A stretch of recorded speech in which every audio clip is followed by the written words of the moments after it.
அலகு 21. பாபிலோனின் வீழ்ச்சி பற்றிய காட்சி. கடலை அடுத்த பாலை நிலம் குறித்த திருவாக்கு. தென்னாட்டிலிருந்து சுழற் காற்றுகள் வீசுவது போல் அச்சந்தரும் நாடான பாலை நிலத்திலிருந்து அழிவு வருகின்றது. கொடியதொரு காட்சி எனக்கு காண்பிக்கப்பட்டது. நம்பிக்கை துரோகி துரோகம் செய்கின்றான், நாசக்காரன் நாசம் செய்கின்றான். ஏலாம் நாடே கிளர்ந்தெழு, மேதியாவே முற்றுகையிடு. அதன் பெருமுச்சுக்கள் யாவும் முடிவுக்கு வரச் செய்வேன். ஆதலால் என் அடிவயிறு வேதனையால் துடிக்கின்றது. பெண்ணின் பேறுகால வேதனைக்கு ஒத்த வேதனைகள் என்னை பற்றி கொண்டன. கலக்கமடைந்து நான் செவிடன் போலானேன். திகைப்புற்று நான் குருடன் போலானேன்.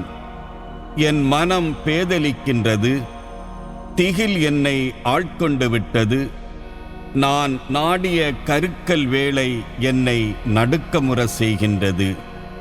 பந்தி தயார் செய்கின்றார்கள், கம்பளத்தை விரிக்கின்றார்கள், உண்டு குடிக்கின்றார்கள். தலைவர்களே, எழுங்கள், கேடயத்திற்கு எண்ணெய் பூசுங்கள். ஏனெனில் என் தலைவர் எனக்கு கூறியது இதுவே: நீ போய் காவலன் ஒருவனை நிறுத்திவை, தான் காண்பதை அவன் அறிவிக்கட்டும். இருவராய் குதிரைப்படை வீரர்கள் அணிவகுத்து வருவதையும், கழுதைகள் மேலும் ஒட்டகங்கள் மேலும் வீரர்கள் ஏறி வருவதையும் அவன் காணும்போது மிகவும் கவனமாய் கண்காணிக்கட்டும். அப்போது காவல்காரன் கூக்குரலிட்டான்: என் தலைவரே, பகல் முழுவதும் நான் காவல் மாடத்தின் மேல் நின்று கொண்டிருக்கின்றேன். இரவெல்லாம் என் பணியில் நிறுத்தப்பட்டுள்ளேன்.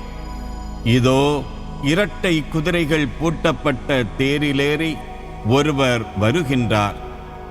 அவர் மறுமொழியாக: பாபிலோன் வீழ்ந்தது, வீழ்ச்சியடைந்து விட்டது.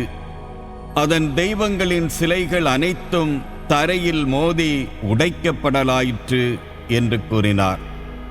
போரடிக்கப்பட்ட களத்தில் சிதறி கிடக்கும் என் மக்களே, இஸ்ரவேலின் கடவுளாகிய படைகளின் ஆண்டவரிடமிருந்து நான் கேட்டவற்றை உங்களுக்கு அறிவித்துள்ளேன். ஏதோம் பற்றிய செய்தி. தூமாவை பற்றிய திருவாக்கு.